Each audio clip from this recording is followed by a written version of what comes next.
The second piece in the third book of Godowsky's Java Suite is called The Garden of Buitenzorg, and it is a special number for many reasons.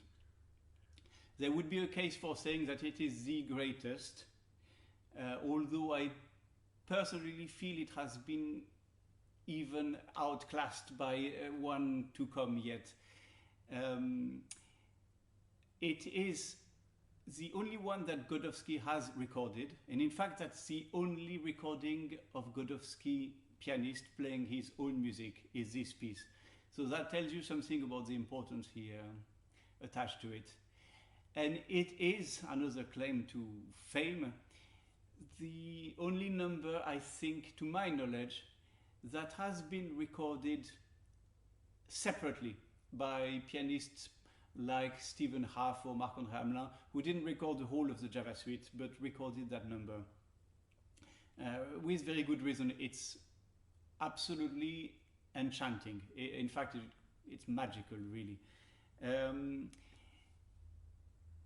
It is also the clearest so far point of departure with this 90% diatonic feel that we get, or pentatonic even, that we get in the Java Suite. That is a number that is very, very much chromatic. And I suppose it is strategically clever. We are about halfway through the cycle. A bit more than that, but the numbers, the later numbers tend to be a bit longer. So we are about halfway. And there was perhaps a risk of monotony of this very similar sound world from one piece to the next. Breaking it with something that suddenly becomes very chromatic actually feels like a breath of fresh air suddenly. It is perfectly judged. The music is extraordinary. I'll play just a little bit and then tell you something about it.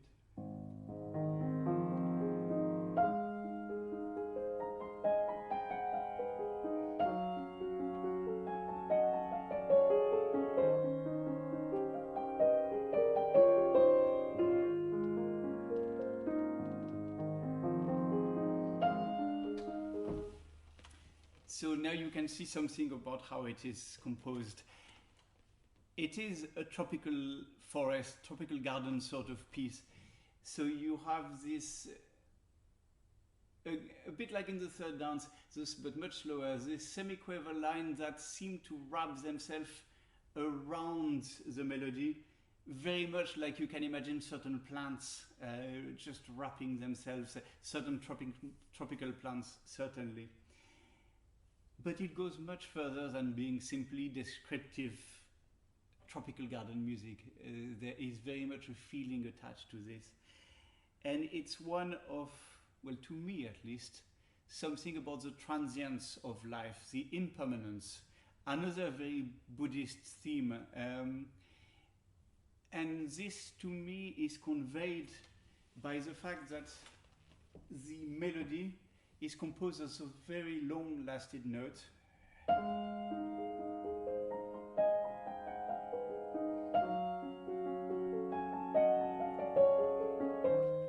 Which seem to want to hang on to a presence and make it eternal, while around it, the semiquaver with their chromatic sliding keep reminding us that you cannot hang to anything, that the ground is perpetually shifting under your feet.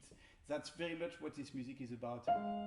It's an attempt at stability that is constantly undermined.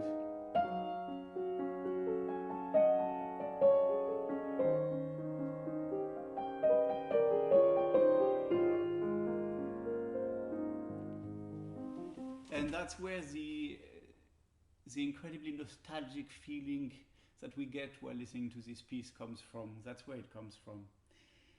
Now, one thing, I play the piece more or less as I just did. Godowsky's tempo written, the metronomic tempo that he has written, is much, much faster than this. And in fact, his interpretation is faithful to what he has written. And it's something around, I think I'm not exaggerating.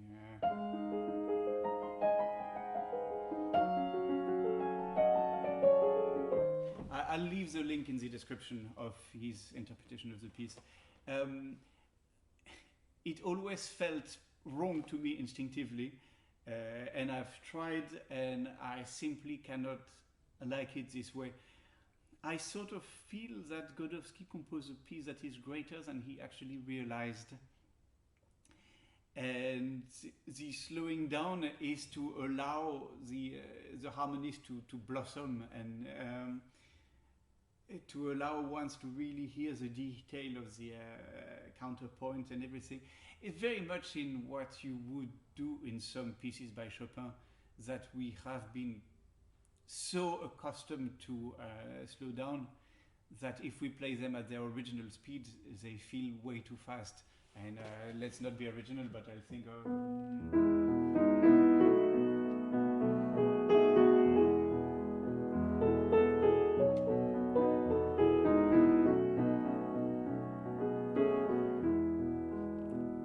and to our modern ears, with the force of habit, we just much instinctively tend to prefer it.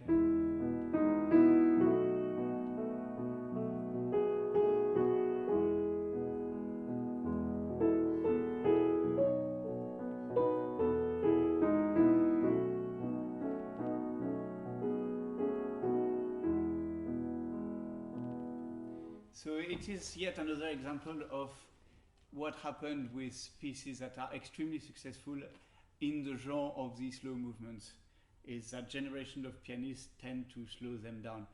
Having said which, this particular piece doesn't have yet much of a performing tradition, and I did notice that both Hamelin and Haff are much closer to Godowsky than I am. So the jury is out on that one. I have to play how I feel it comes out best. Perhaps you will tell me that Godowsky's interpretation is much better, but that wouldn't be surprising. But well, that's how it is.